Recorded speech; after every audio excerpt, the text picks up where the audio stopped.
అరే మామా, సాయంత్రం ఫుల్ బాటిల్ తీసుకొని ఇంటికి వచ్చేయండి. కొత్త సినిమా డౌన్లోడ్ పెట్టా, ఫుల్ ఎంజాయ్. డౌన్లోడ్ చేయడం ఏంట్రా, థియేటర్లు చూస్తే ఆ ఫీల్ అయ్యాడు. నువ్వేంట్రా ప్రొడ్యూసర్ కూడా అంత ఫీల్ అవడు, నువ్వు ఫీల్ అయిపోతున్నావు. ప్రొడ్యూసర్ ఫీల్ అయినా అవ్వకపోయినా మనం చేసేది తప్పు కాదా? ఆహా, సినిమా టికెట్లు రేట్లు పెంచేసి మళ్ళాంటి వాళ్ళని సినిమా చూడకుండా చేసింది తప్పు కాదా గురుగారు? టికెట్ రేట్లు ఒకటే కాదు గురువు గారు, బండి పార్కింగ్ ఫీజు, ఇంటర్వెల్ లో స్నాక్స్, ఒక మధ్య తరగతి కుటుంబం వెళ్తే భరించగలదా? మంచి పాయింట్లు అడిగారు గురువు గారు. ఇంతకీ మనం చేసే పనేంటి గురువు గారు? తెలియనట్టు అడుగుతావేంట్రా? గోల్డ్ షాప్ లో నగలు తయారు చేసి అమ్ముతాం. నగలు తయారు చేసి అమ్మితేనే డబ్బులు వస్తాయి, దాన్ని ఎవడో ఒకడు కొట్టేస్తే రావు కదా.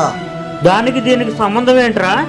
వందలాది మంది సినీ కార్మికులు నెలల తరబడి రేంబావులు కష్టపడి ఒక సినిమా తయారు చేసి బయటకు వదులుతారు.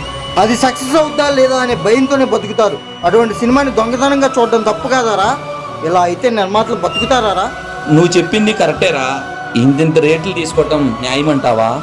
ఒక్కొక్క హీరో పాన్ ఇండియా సినిమా అని చెప్పి 100 కోట్ల బడ్జెట్ పెంచుతుంటే నిర్మాత మాత్రం ఏం చేయగలడు? అలా అని చెప్పేసి మనం దొంగతనంగా సినిమా చూసి నిర్మాతను దెబ్బతిద్దామా? నువ్వు చెప్పింది కరెక్టేరా. అందరు నీలాగా ఆలోచిస్తే తప్పు చేయాలన్న ఆలోచన ఎవరికి రాదు. ఇక్కడ నుంచి పైరసీ సినిమాలో మేము చూడం.